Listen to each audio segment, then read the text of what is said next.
Ana Catalina Emery, Visiones y Revelaciones Completas, cuarta parte. La vida de Jesucristo y de su Madre Santísima, época séptima.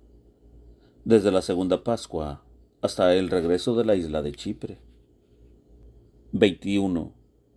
Conclusión del Sermón de la Montaña. Da de comer a 4000. Los fariseos piden señales. Al día siguiente desembarcó Jesús con los suyos junto a la pequeña Corazín, a una hora al noreste de la montaña donde había multiplicado los panes la primera vez, y subiendo más al monte. A la derecha estaba el desierto de Corazín, y a 2 horas y media al oeste de Recaba, que está en una altura. Arriba donde Jesús enseñaba, había un lugar extenso, y no lejos se veía el camino por el cual había venido desde Cesarea de Filipo hacia Recaba. El lugar era frecuentado, servía de descanso, con restos de cercos y bancos de piedra sobre los cuales solían los viajeros hacer su comida. Por lo demás era desierto. Abajo había vallecitos y matorrales, donde pastaban los asnos y otros animales de carga. Las gentes estaban arriba y seguían acudiendo allí en gran cantidad. Aquí terminó Jesús su gran sermón de las bienaventuranzas, llamado el Sermón de la Montaña. Hablaba con fuerza conmovedora. Habían acudido muchos extranjeros y paganos, la mayoría sin mujeres ni niños. Serían unas 4000 personas. Hacia la tarde se detuvo. Dijo a Juan que la gente hacía 3 días que le seguía y que ahora pensaba despedirlos, pero que no se las debía dejar desfallecer de hambre. Juan observó: estamos en un lugar desierto, y para procurar pan, la distancia es demasiado grande. ¿No convendría que les juntemos bayas y frutas que aún han quedado colgadas de los árboles? Jesús le dijo que preguntara cuántos panes tenían. Contestaron: 7 panes y 7 peces pequeños, aunque en realidad vi que los peces eran largos como un brazo. Jesús mandó traer los canastos vacíos y que pusieran sobre el banco de piedra los panes y los peces, y continuó hablando durante media hora. Dijo claramente que él era el Mesías. Anunció que sería perseguido y quitado del mundo. Dijo que ese día se conmoverían estos montes y este bloque de piedra se partiría, y señaló el banco de piedra junto al cual estaba predicando la verdad, que no recibirían. Luego expresó ayes sobre Cafarnaúm, Corazín y varios lugares de los contornos. Añadió que ellos mismos sentirían, en el día en que él sería quitado, que habían despreciado la salud.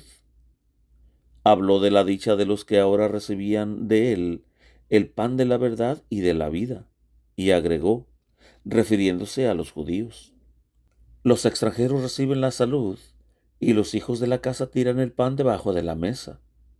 Y los extranjeros, los cachorrillos, como había dicho la sirofenisa, juntan las migajas, y con estas migajas de verdad entusiasman y alimentan comarcas enteras de sus países. Se despidió de los oyentes, los exhortó a la penitencia y a la conversión, acentuó sus amenazas contra los obstinados y dijo que este era el final de su enseñanza. Muchos lloraban y estaban conmovidos, aunque no entendían todo el sentido de lo que decía. Les mandó sentarse en las faldas del monte, y los apóstoles y discípulos tuvieron, como la vez pasada, que mantener el orden. Jesús obró, como la otra vez, con los panes y los peces. Los discípulos llevaban los panes y los peces en canastos a los que estaban sentados. Después se juntaron 7 canastos de las sobras y se repartieron a los viajeros. Durante la predicación había estado entre los oyentes cierta cantidad de fariseos. Algunos se habían alejado antes de terminar el sermón. Los otros habían oído las amenazas y fueron testigos de la multiplicación de los panes. Antes que el pueblo se dispersara, habían bajado del monte para consultar con los otros cómo atacarían a Jesús cuando descendiera. Eran como 20. Con el pretexto de hacer visitas a diversas sinagogas, habían seguido a Jesús en pequeños grupos para espiar sus palabras y hechos, en Cesarea de Filipo, en Robá, en Recaba y en Corazín. Daban luego los informes personalmente o por medio de mensajeros a los fariseos de Cafarnaúm y de Jerusalén. Jesús despachó al pueblo. Lloraban, daban gracias y cantaban en voz alta alabanzas. Con mucho trabajo pudo sustraerse del pueblo y dirigirse con sus discípulos al lago para embarcarse, por la orilla sudeste de los confines de Magdala y Dalmanuta. Pero antes de que pudiera embarcarse en las cercanías de la oficina de Mateo, vinieron los fariseos hacia él, al pie del monte donde había tenido lugar la primera multiplicación de los panes, pretendiendo que hiciera algún prodigio celeste, ya que había hablado y amenazado con terremotos y señales de la naturaleza. Les contestó como está en el Evangelio. Oí también que les dio una señal consistente en un número de semanas, al término de las cuales tendrían la señal de Jonás. Este cálculo de semanas caía justamente el día de su crucifixión y de su resurrección. Con esto los dejó y se dirigió con los discípulos hacia la barca de Pedro, que habían preparado los discípulos que se habían adelantado. Navegaban por el medio del lago, donde la corriente del Jordán es poderosa. Por eso la barca iba sola, bastando gobernar el timón por la corriente. Quedaron durante la noche en las barcas y en cierto tiempo rezaron allí mismo. Así llegaron a los confines de Magdala y Dalmanuta. A la mañana siguiente navegaron por la parte oeste, saliendo de la corriente. En esto vieron que no tenían consigo sino un solo pan. El viaje se prolongaba, y Jesús enseñó muchas cosas a los apóstoles y discípulos. Habló de su próxima separación, de su pasión y de las persecuciones que sufrirían. Les dijo más claramente que otras veces que Él era el Mesías, el Cristo.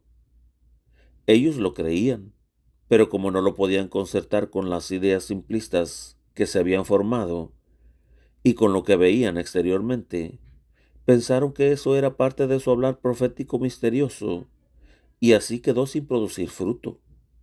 Les habló de la ida a Jerusalén y de la persecución que allí les esperaba, que se escandalizarían de él y que se llegaría al punto de arrojar piedras contra él. Habló también diciendo que quien no abandona todo lo suyo y no le sigue creyendo en él, aun en las persecuciones, no puede ser su discípulo. Habló de los caminos que había que hacer antes de su partida y de otros trabajos, y que muchos que se habían apartado de él volverían de nuevo. Preguntaron entonces si volvería aquel que había pedido enterrar a su padre, si no lo recibiría, ya que les parecía un buen sujeto. Jesús les mostró el carácter de ese hombre, muy apegado al dinero. Oí que decir enterrar a su padre era una manera de expresar que esperaba el reparto de la herencia y así asegurarse la parte que le tocaría a él.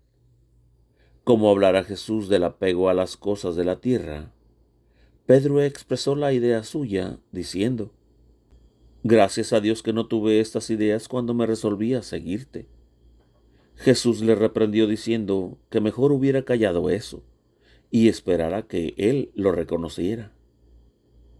Como llegaron a Bethsaida, entraron en la casa de Andrés para descansar. Aquí estuvieron sin molestias de la gente, pues no habiendo sabido dónde Jesús pararía, se habían dispersado. Había en Bethsaida un hombre ciego de nacimiento, al cual Jesús no había sanado. Ahora volvieron a traerlo, y como Jesús estaba a punto de embarcarse, el ciego clamó tras él. Jesús lo tomó de la mano sacándolo del lugar, y luego, entre los apóstoles y discípulos, le tocó los ojos con saliva, le puso las manos y preguntó si veía algo. El hombre contestó: «Veo a los hombres caminar como gruesos árboles». Volvió a poner sus dedos en los ojos y luego vio perfectamente. Jesús lo mandó a su casa y diera gracias a Dios, y que no fuera por la ciudad pregonando su curación. Hacia la tarde navegó Jesús con los apóstoles por la otra orilla del lago, y al desembarcar tomó el camino al este del Jordán, hacia Bethsaida Julias. En este camino le salieron al encuentro los discípulos que habían sido enviados desde Cesarea de Filipo hacia el este, y se juntaron con Jesús y los suyos, siguiendo hasta Bethsaida Julias. Jesús habló en el camino de su cercana partida y de los peligros que le aguardaban. Los apóstoles le rogaron entonces que no los enviara a otras partes, para que pudieran estar a su lado en todo peligro. En Bethsaida Julias había un albergue especial para ellos. Cuando se acercaron a la ciudad, habiéndose ya sabido la venida de Jesús, le salieron al encuentro y le ofrecieron el lavado de pies y una refección. Vivían aquí muchos paganos que saludaban desde distancia. Jesús enseñó en la sinagoga donde había muchos fariseos y escribas venidos de Safed, que tenía una escuela de formación cultural, religiosa y civil. Todos estaban muy contentos de que Jesús hubiese venido aquí por primera vez, inesperadamente.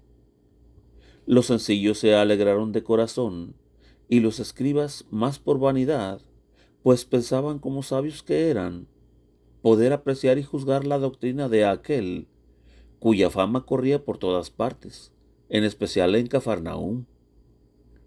Se mostraron muy corteses, pero fríos y engreídos, como profesores, y quisieron disputar con él, proponiéndole cuestiones de la ley y de los profetas, no precisamente con malicia, sino con esa vanidad de quienes quieren mostrar al pueblo la propia ciencia. Jesús llegó y comentó la lección del sábado, y habló del cuarto mandamiento: honrar padre y madre, para vivir largo tiempo sobre la tierra. Esto lo declaró con honro sentir, diciendo que un torrente se ha de cercar si él mismo destruye la fuente de donde nace.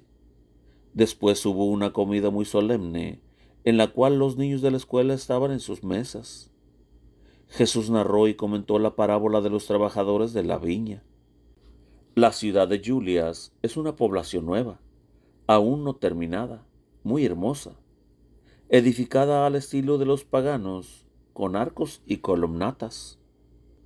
Toca casi el Jordán, y del otro lado de la montaña se ven muchas habitaciones cavadas en la roca. Cuando Jesús, después de haber enseñado de nuevo en la sinagoga, caminaba alrededor de la ciudad, le siguieron los habitantes preguntándole cuál era la verdadera enseñanza y qué debían hacer.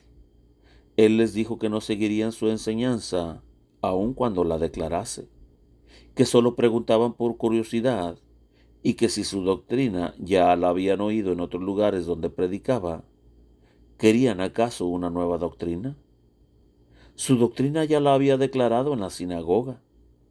Caminaron con él hacia sus posesiones y jardines, donde estaban edificando con piedras y maderas, y hablaron ponderando las nuevas construcciones. Jesús les enseñaba en parábolas de los que edificaban sobre arena y luego sobre piedras, y de la piedra angular que desechan los edificadores, y cómo después sus construcciones se derrumban. Sanó en este camino a muchos enfermos, baldados e hidrópicos, y a algunos mentecados. Desde Bethsaida Julias caminó Jesús con los 12 y unos 30 discípulos, acompañados de gente de la ciudad, hasta el lugar donde el Jordán se echa en el lago Merón, a la población llamada Sogame, a 1 hora y media de Cesarea. Allí enseñó y curó a varios enfermos. Las gentes se agolpaban y pedían ser adoctrinados. Jesús enseñó y sanó a algunos enfermos hasta la tarde, y luego con sus apóstoles y discípulos desanduvo el camino por 1 hora hasta una altura, donde pasó la noche en oración.